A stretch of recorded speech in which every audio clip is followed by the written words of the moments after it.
अरे इनके बाप का देश है क्या? इनके बाप ने बनाया क्या? सड़कें इनके बाप ने बनाई? ये जितना भी काम चल रहा है, बिल्डिंगें बन रही, इनके बाप ने बनाई? मंदिर हमने बनाए, ये सड़कें हमने बनाई, रेलगाड़ी हमने बनाई, बसें हमने बनाई, हॉस्पिटल हमने बनाए, कॉलेज हमने बनाए, इनके बाप का है। मैं इसको धीरेन्द्र शास्त्री को भी देखूंगा और जितने भी नंदेश्वर बाबा हैं, कौन से खंडेश्वर बाबा हैं, और वो झटका वाले बाबा हैं कि लटका वाले बाबा हैं, सबको देखूंगा अकेला ही। ओबीसी तो माला माल क्या, उसके पास अभी सोच ही नहीं है। ओबीसी ही तो ब्राह्मणवाद की लाश को ढो रहा है। मनुस्मृति में लिखा है कि शूद्र कभी दूध नहीं पी सकता, शूद्र घी नहीं खा सकता, शूद्र अच्छे मकान में नहीं रह सकता, शूद्र शिक्षा संस्थान में शिक्षा प्राप्त नहीं कर सकता, अच्छा स्वास्थ्य नहीं रख सकता, अच्छे कपड़े नहीं पहन सकता। हिंदू राष्ट्र की बात कर रहे हैं, और हिंदू राष्ट्र बनेगा तो इनके हिंदू राष्ट्र में रहेगा कौन? हिंदू राष्ट्र में वर्ण व्यवस्था है, हिंदू राष्ट्र में छुआछूत है, हिंदू राष्ट्र में ऊंच नीच है, हिंदू राष्ट्र में भेदभाव है। भैया जिसको रहना है उसको रह लो, हम तो रहेंगे नहीं। 11 करोड़ नहीं, 1 करोड़ आदमी सब कुछ कर लेगा। और यदि 1 लाख आदमी समर्पित मिल जाए, बलिदान देने वाले 1 लाख आदमी बहुत होते हैं। देखो भाई, वो संविधान भी बदलेंगे, संविधान के आर्टिकल भी बदलेंगे, संविधान की धारा भी बदलेंगे, संविधान के जितने भी विधेयक हैं उनको भी बदलेंगे। क्यों? कि गवर्नमेंट उनकी है, विधायिका उनकी है, मेंबर ऑफ पार्लियामेंटों का 2/3 बहुमत उनका है। वो जो कुछ भी अंड बंड कहें वो सब कुछ करेंगे। लेकिन अब क्या है कि ये जो 135, 136 जो गले में पट्टा बांध के बैठे हैं, वो कुछ नहीं बोल रहे हैं। जब सीट से चुन के जाते हैं वो कुछ भी नहीं बोल रहे हैं। अब भैया 2024 में यदि इन लोगों को विधायिका से बाहर निकालना है, पार्लियामेंट से बाहर निकालना है, तो सारे लोगों को बीजेपी के खिलाफ एक जगह इकट्ठा होकर संगठन बनाकर इस देश को बचाना होगा। सर मोदी जी तो खुद पिछड़े हैं और संविधान, वो पिछड़े नहीं है, वो अगड़ों से भी ज्यादा अगड़े हैं। ये संविधान बदलेगा तो तुमको मालूम है कि ये जो यहाँ पर 85% लोग हैं, इनके पीछे झाड़ू और आगे हाड़ी हो जाएगी। संविधान बदलेगा तो उससे कोई अनुसूचित जाति को नुकसान नहीं पहुंचेगा, उससे नुकसान यहाँ के मुसलमान को पहुंचेगा, यहाँ के ईसाई को पहुंचेगा, यहाँ के पारसी को पहुंचेगा, यहाँ के जैन को पहुंचेगा, यहाँ के सिख को पहुंचेगा, यहाँ के बौद्ध को पहुंचेगा, यहाँ के अम्बेडकरवादी को पहुंचेगा, और यहाँ के तमाम जो शेड्यूल कास्ट के लोग हैं उनको पहुंचेगा। ओबीसी तो मालामाल हो जाएगा। ओबीसी तो माला माल क्या, उसके पास अभी सोच ही नहीं है। ओबीसी ही तो ब्राह्मणवाद की लाश को ढो रहा है, ओबीसी और मनुवाद की लाश को ढो रहा है। आप देख लेंगे 99% जो जुल्म होता है वो कौन करता है? गुजर करता है, जाट करता है, यादव करता है। ये ओबीसी को जानना चाहिए कि दलित समाज और बहुजन समाज तुम्हारा भाई है, और वो ब्राह्मण और मनुवादी लोग तुमको लड़ाना चाहते हैं। और इनकी औकात तो ओबीसी की जब मालूम पड़ गई कि सबसे पहले ओबीसी के लोगों ने राम मंदिर बनाने के लिए चंदा दिया, पैसा दिया, धन दिया, समय दिया, सब कुछ दिया, लेकिन देखा कि न्यास में एक भी ओबीसी का आदमी नहीं। मंदिर का जब पूजा होगी तो एक भी आदमी को बुलाया नहीं, वो भूमि पूजन हुआ एक भी आदमी को बुलाया नहीं, निर्माण कमेटी बनाई एक भी आदमी को बुलाया नहीं। तो कहने का मतलब ये है कि ओबीसी जो पढ़ा लिखा है वो अब जान रहा है कि हमारा कहाँ पर सबसे ज़्यादा हमारा शोषण हो रहा है।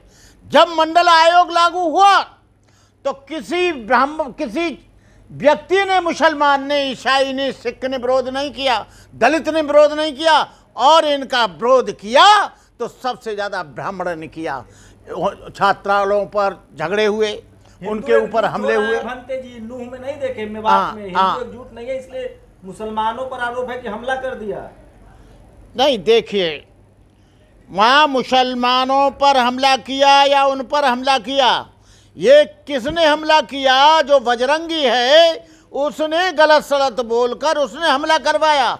और जब पहले से ही निर्धारित रूट था कि इस रूट से आप कभी नहीं जाएंगे, ना पहले गया है, लेकिन बजरंगी लोग और आरएसएस के लोग मुसलमानों के साथ हैं। कौन? हम मुसलमानों के साथ नहीं, हम इंसानियत के साथ हैं, हम सही बात के साथ हैं। हम ना मुसलमानों के साथ हैं ना ब्राह्मणों के साथ हैं, जो सही बात है हम उसके साथ हैं। तो बजरंग दल तो राष्ट्रीय राष्ट्रवादी संगठन है। बजरंग दल बहुत बड़ा राष्ट्रवादी संगठन है, जो त्रिशूल बांट रहे हैं, तलवार बांट रहे हैं, और सबसे ज्यादा जुल्म अत्याचार वही कर रहे हैं। बजरंग दल में कौन है? बजरंग दल का तो सबसे बड़ा नेता वो है, वो अयोध्या का क्या नाम है, विनय कटियार। विनय कटियार है सबसे बड़ा नेता, और उसको निर्माण कमेटी में नहीं रखा, उसको किसी में नहीं रखा। उसको अपनी औकात याद आ गई, कल्याण सिंह को भी आ गई, उमा भारती को भी आ गई, और विनय कटियार को भी आ गई। एससी एसटी ओबीसी भी तो हिंदू है भंते जी, वो चाहता है हिंदू राष्ट्र बने। ओबीसी एससी हिंदू है, वो हिंदू राष्ट्र चाहता है तो पीछे झाड़ू बंधवाओ, अपने शिक्षा का अधिकार खत्म करो, धन अर्जन का अधिकार खत्म हो जाएगा, लड्डू पूड़ी पूड़ा खाने का अधिकार खत्म हो जाएगा, बादाम मिलना बंद हो जाएगा, दूध पीना बंद हो जाएगा। क्योंकि मनुस्मृति में लिखा है कि शूद्र कभी दूध नहीं पी सकता, शूद्र घी नहीं खा सकता, शूद्र अच्छे मकान में नहीं रह सकता, शूद्र शिक्षा संस्थान में शिक्षा प्राप्त नहीं कर सकता, अच्छा स्वास्थ्य नहीं रख सकता, अच्छे कपड़े नहीं पहन सकता। तो हम तो कह रहे हैं कि ठीक है, अच्छा है, इनको मालूम पड़ जाएगी। आप जातिवाद फैला रहे हैं। ये जातिवाद है। यदि हम अत्याचार को रोकने की बात करते हैं तो जातिवाद आ जाता है, और हमारी मूंछ रखने पे हमारी हत्या हो जाती है तो जातिवाद नहीं होता है। हमारे समाज के मुंह पर मूता जा रहा है और उसको हम रोकने की बात करते हैं तो जातिवाद आ जाता है। अरे कहाँ से जातिवाद आ गया? जातिवाद क्या हमने बनाया, या जातिवाद को हम मानते हैं? जातिवाद तो उन लोगों ने बनाया जिन्होंने मुर्मू को ये पार्लियामेंट का उद्घाटन हुआ नहीं बुलाया, और जगन्नाथपुरी के मंदिर में रामनाथ कोविंद को अंदर नहीं जाने दिया। क्या हमने उनको रोका? कोविंद को हमने रोका? क्या मुर्मू को हमने नहीं बुलाया? और मुर्मू वहां पर एक मंदिर में और गई थी, वहां पर भी उनको नहीं घुसने दिया। आप राजनीति कर रहे हैं, किस पार्टी से हैं? अरे हम राजनीति कर रहे हैं कि हम समाज नीति कर रहे हैं? हम काई पार्टी से नहीं, हम बहुत बिच्छू हैं। हम सही को सही और गलत को गलत कह रहे हैं, आप मेरे को राजनीतिक बता रहे हैं। अरे भाई, अरे भाई मेरी बात सुनना। ये बता, संस्कृत में बोलता है कोई राजनीतिक आदमी, बुद्धिज्म पे बोलता है तो क्या वो बुद्धिस्ट हो गया क्या? आप हिंदू विरोधी हैं। अरे क्या कोई बाइबल पर बोलता है तो ईसाई हो गया क्या?